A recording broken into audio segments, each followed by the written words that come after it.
You may begin. This trip, we're starting at the bottom paragraph on 282.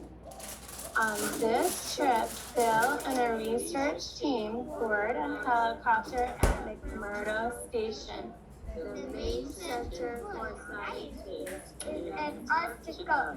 The helicopter will drop them off 50 miles away near the edge of the frozen McMurdo Sound. Bill Hall, taken from the Scripps Institution of Oceanography, and two other dive partners are planning to study and photograph the animals that live on the bottom of the Southern Ocean, the Bethnic life.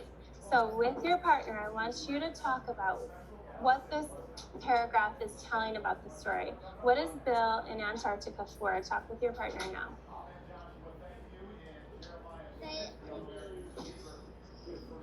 It says Bill and who? A research team board a helicopter at McMurdo Station. And it's a research team. What are they in Antarctica for? Talk with your partner.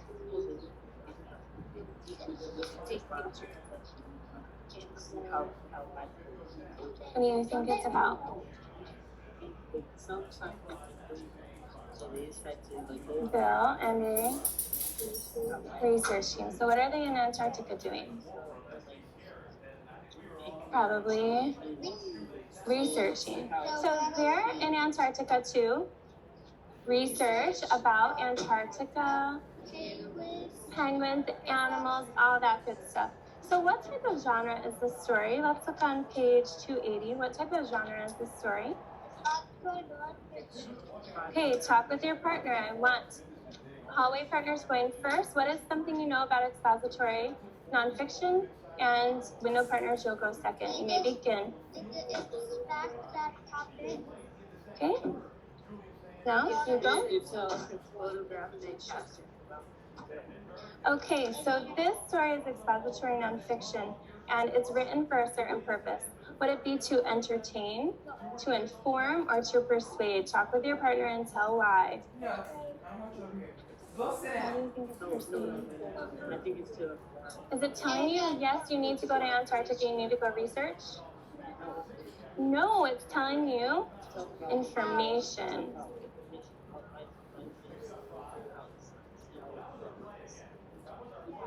It's telling you information about, to inform you about Antarctica.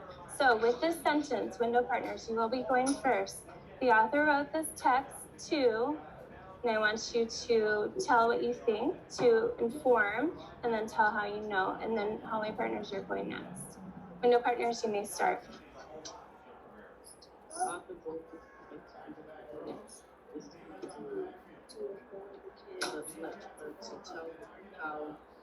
To learn about Antarctica. Hallway partner, you're next. The author wrote this text to express about a topic and to inform you about Antarctica, and it gives photographs and the text. Excellent. On your page, I want you to start your sentence with this. Take a sticky note and write what you know about why the author wrote this story.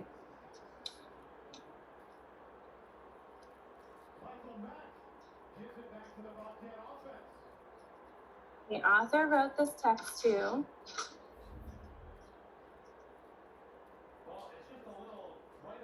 You're doing an excellent job. Keep up the good work. Stay focused. Doing a great job.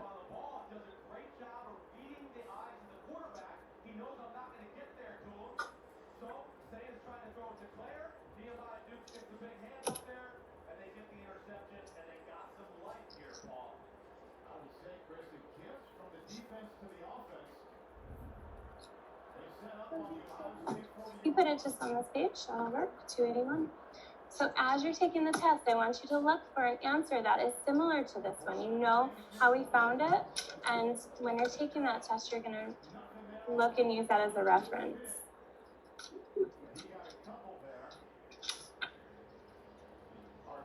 Okay, let's look at page 284. Remember that always sentences end in a exclamation mark, question mark, in this case a period. Okay, 284, we are going to read the first paragraph in 284 together. And that's going to start right where it says they are making this dive. Please look at where they are making this dive. Put your finger on it and begin. They are making this dive in October, which is early spring in Antarctica. The water is still As a tropical sea, but let's start again. The water is the water is still as clear tropical sea, but by New Year's, when the sun is overhead, 24 hours a day, billions of tiny floating plants called phytoplankton will be in full bloom.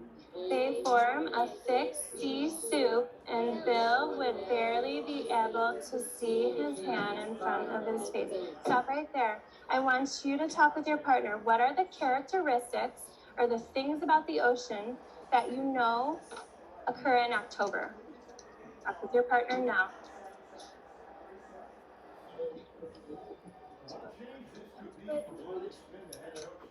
What do you see here about October? What is the water is still it's still really clear, right? Did you find out that it's still really very clear? Yeah. Did you find that out? In January, what happens? I want you to talk about in January. What's happening in January? Refer back to your text. Talk with your partners. What did you find in January? By New Year's. Let's read it together. When the sun is overhead 24 hours a day, billions of tiny floating plants called phytoplankton will be in full bloom.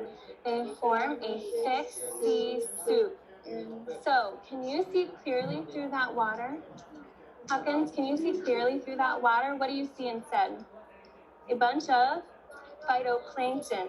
So, how does the ocean differ from October to January? I want you to talk with your partner. Hallway partners go first, then window partners. The ocean differs in January because ocean is different in January because refer your text by New Year's.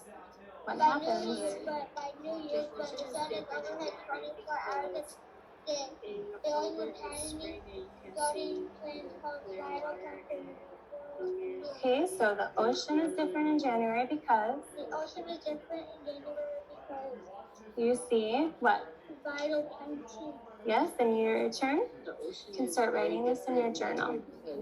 After it Hawkins, gets you're New Year's listening. passed, it adds 24 hours a day. The sun comes up over the 24 hours a day. Okay. Billions of tiny floating plants. Phytoplankton. Excellent. Start writing that in your journal. Write it as a sentence.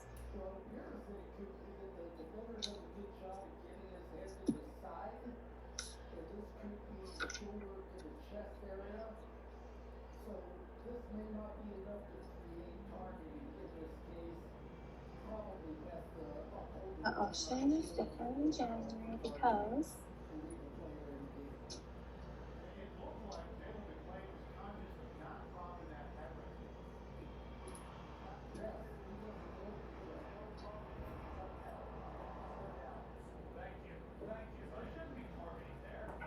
so while you're taking this test, again, you can refer to this exact paragraph to find your answer on this sticky note.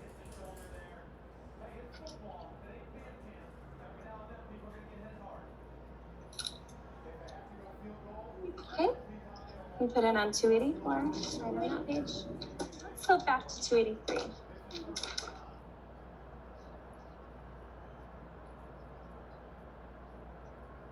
I want you to look on page 283 on the second column. Put your finger on the second column of page 283. Second column of page 283. Let's finish up so you can move along with us. Page 283, second column. I want you to find the part, put your finger on the part where Bill is compared to Alice in Wonderland. Bill's dive is compared to Alice in Wonderland. Put your finger on it. You're doing a great job. Please stay on task. Abraham's group, good work. Okay, let's read that together. That is the second paragraph. I'm going to stop you here and you'll just put your sticky note. You can finish it after, okay? Nice job. Okay. We're going to start right here. As Bill, we'll start again. We need everyone together. As Bill drives down through the crack in the ice, he feels a little like Alice in Wonderland falling down the rabbit's hole. So stop there. What happens when Alice in Wonderland falls down her hole, or Alice falls down into Wonderland? What does she see? She sees things that aren't really normal or real in real life. Do you think that Bill is seeing things that he can't believe are real and that are different for him? He's seen a lot of things. What does he see down there? Talk with your partners. Window partners, you'll go first. Hallway partners, and back and forth. What is something he sees? You may begin. He sees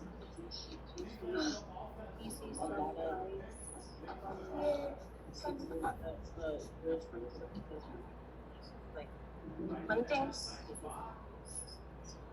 What did we just read about? Those little. Okay, next one. Excellent. Another one. What are those animals he sees? Seals. He sees. Remember those things at the bottom of the ocean? See the anemones. He sees starfish.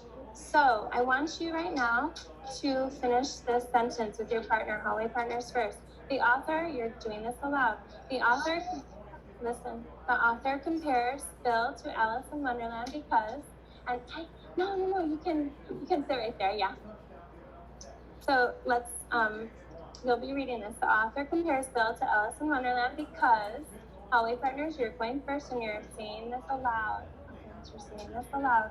Hallway partners, say this aloud first, and window partners, you're listening. The author compares Bill to Alice, and he falls down and he sees weird stuff and spiders and the world goes through. Excellent.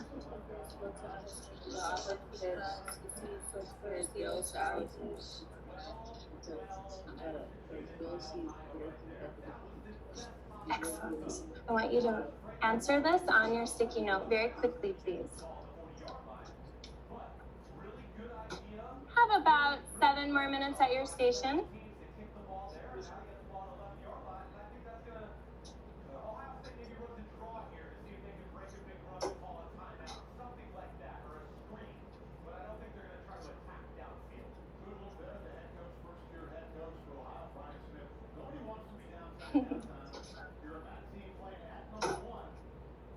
Stay focused.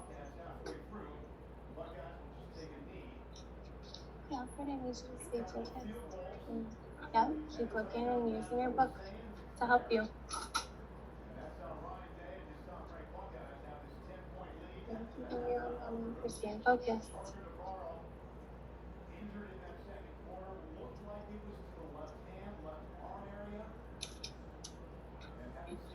Yeah, 283 actually. We'll be referring to page 282 right now. I want you, when you're finished, to find the second paragraph on page 282. Put your finger on it. Excellent. Okay, we're going to stick this here and you can finish it right after. You're going to be looking right here. Okay, let's read this together. This first sentence only. On the surface, Antarctica is a frozen desert. Is Antarctica really a frozen desert? No way. No way, it's not a desert. What is a desert like? Nancy, what is a desert? Hot, cactus, sandy, tumbleweed, sunny, right? Yeah, there's different types of animals. It's not really a desert. What is this an example of? Antarctica is a frozen desert. It is a metaphor. Why is it not a simile? Talk with your partners about why it is not a simile. Okay, we talked about a desert being hot, dry, sandy. Do you know what barren means? If something's barren, it's flat, it doesn't have a lot of stuff. It doesn't have a lot of trees. It has some cactus here and there. It has some rocks, all that stuff, but it doesn't have a lot of other stuff. Do you think that Antarctica is barren? Does it have a lot of stuff on the surface? Do you think Antarctica is barren? Show me with your thumbs, yes or no. Show me with your thumbs. So Gianna thinks yes, we think no. So let me tell you a little about Antarctica. It doesn't have a lot of trees, it has flat ice. Do you think that would look, if you're looking out into Antarctica, would that look pretty barren? It'd be flat and not have a lot of stuff, a lot of trees. So show me with your thumb, do you think Antarctica is barren? Yes, it is barren. Tell your partner why. Window partners, you may start. Antarctica is barren because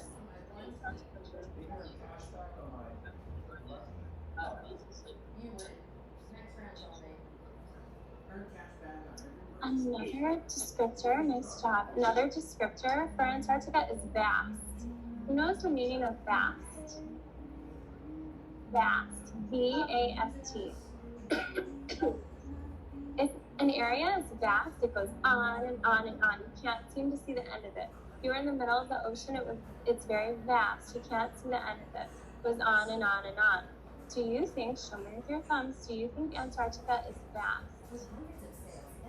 It goes on and on and on, and you can't seem to see the end. So, hallway partners, tell your partner why Antarctica is vast. Antarctica is vast because Antarctica is vast because it goes on and you can't seem to see the end of it, right? Okay, on your sticky note, I want you to write this sentence starter.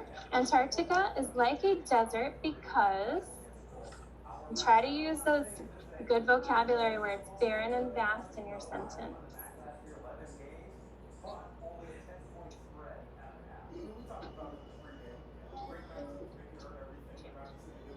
Thank you, Angel, for staying focused.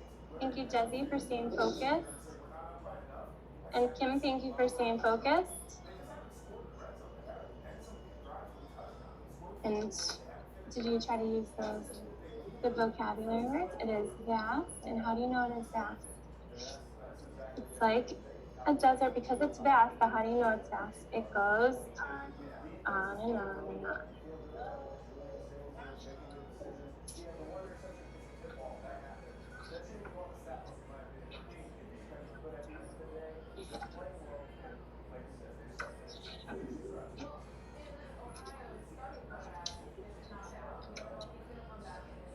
Okay, this next activity, you are going to place as many words as you can on sticky notes. Now, on your sticky note, I want one word per sticky note. So we are going to think of words that describe Antarctica. When something describes Antarctica, what is Antarctica? What type of speech? It's a person, place, or thing, which is a noun. A place is a noun. So if something's describing a noun, what do we call that word? When something modifies or changes a noun or describes a noun, what do we call that word? We call it an adjective. We call it an adjective. Please try to think about what I'm asking before you guess, okay? It is an adjective. So on your sticky note, I want you to write as many adjectives as you can to describe Antarctica. As many as you can. I'll give you one, icy. You'll write one per sticky note. One word per sticky note. You don't have to erase, just start one per sticky note. ice.